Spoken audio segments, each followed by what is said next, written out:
Sure, let's get started with these guys.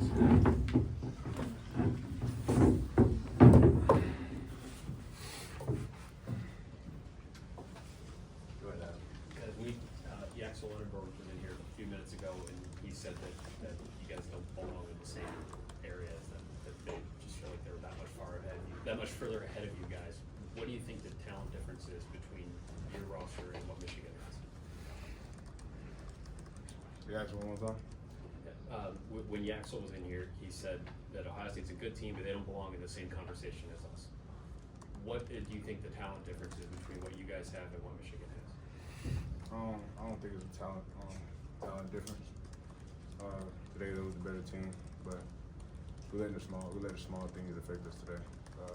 We didn't rebound was capable today, so that's a big part of what they do. We're an offensive rebounding team.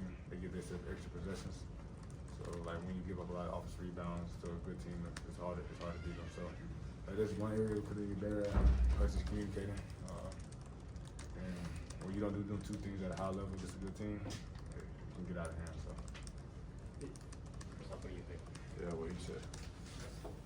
You guys were even with them with 8 minutes to go the first time you played, and you guys have them here at home, and you never led in this game. Was it just the small things that you felt was the difference, or what enabled them to win as significantly or as lopsided fashion as they did? Well, like I said earlier, they had 12 offensive rebounds in the first half. I mean, I don't know, like as a player, with any type of team, Division I team, when you give up that many offensive rebounds in the first half, and they at least convert on half of them, it's just hard to win.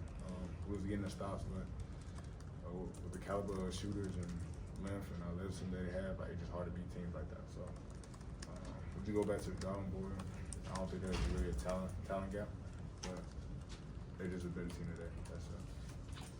When you talk about offensive rebounds, what's the difference in getting those versus not? Is it simply effort, or is there more to it? Obviously, they've got some size at positions, but what did you make of the difference? Most definitely. You trying to go crash and guys just spread it out, and you got with them they have multiple shooters out, so you just in like scramble mode at that point. So you just have to pick your poison there. So like every time they got an offensive rebound, they converted on it. So it's just hard. So you just basically give the team an extra chance to do something. So especially when they're wide open to catch and shoot threes, that's the most easy and rhythm thing for any high major basketball player. So you got to cut on that. Understand what we need to do. Watch the film tomorrow and just move on and be USC. Did the defense, you talked about the line of injuries, did it feel different today than in some of the games? I know we talked about defense throughout the year, but I don't know if there's many wide open threes as you guys allowed today. Did it feel different to you guys? Like I said, offensive rebounds, miscommunication. Just understanding the importance of it, especially with a high level team that was. When you just don't do those small things, like really build up, and next thing you know, you can be down real quick. So I feel like we didn't take care of the small things. Just anything, how you do in life, that makes you do what you need to do. Start off small, and you can work yourself up, but we don't take care of those small things can get out of your control. Mara in this game, 24 points, obviously made an impact on the glass. Christoph, what was the difficulty defending him in this one? Obviously stretched it out early, made a couple threes, and then got a lot going on the inside too. Just what was the problems with that matchup? I mean, I don't think there was a big problem besides that he made a couple threes. I think he hasn't made a three before our game, and then he made two in our game tonight. So, yeah, he's a good player, but yeah, he had a good game tonight. And Bruce, obviously there's a lot of emotion tied into this game, rivalry, chance to knock off a top team and build your guys' resume. How do you process and move on and avoid an emotional letdown when you have a pretty quick turnaround here for USC? Tomorrow's the day. It's anything in life. I ain't come out here to lose. I prepared too hard, I worked too hard all my life just to let one game affect me. I'm human just like everybody else. I'm definitely frustrated because I want to win. At the end of the day, I feel like I got prepared. We did everything we can, we just didn't show up today. And it showed today. It's cool. Tomorrow's a new day, the sun's gonna rise, and we just gonna move on. So I'm gonna always have a smile on my face, but I'm gonna just move on with attitude and sense of urgency that we get on with the next one. So. You talk about a sense of urgency. You've been here before, you've been through a lot with this team, knowing that it is February, it's your final season. How do you deal with the fact that every game from here on out feels like a must-win or a must-win opportunity, at least for this team? You don't, for me, like, I just take one day at a time. I don't want to put that type of pressure on myself. One day at a time. Tomorrow, just how can I recover better? How can I be the best player for my teammates? How can I be the best practice player I can? That I do next day. Then I do after that.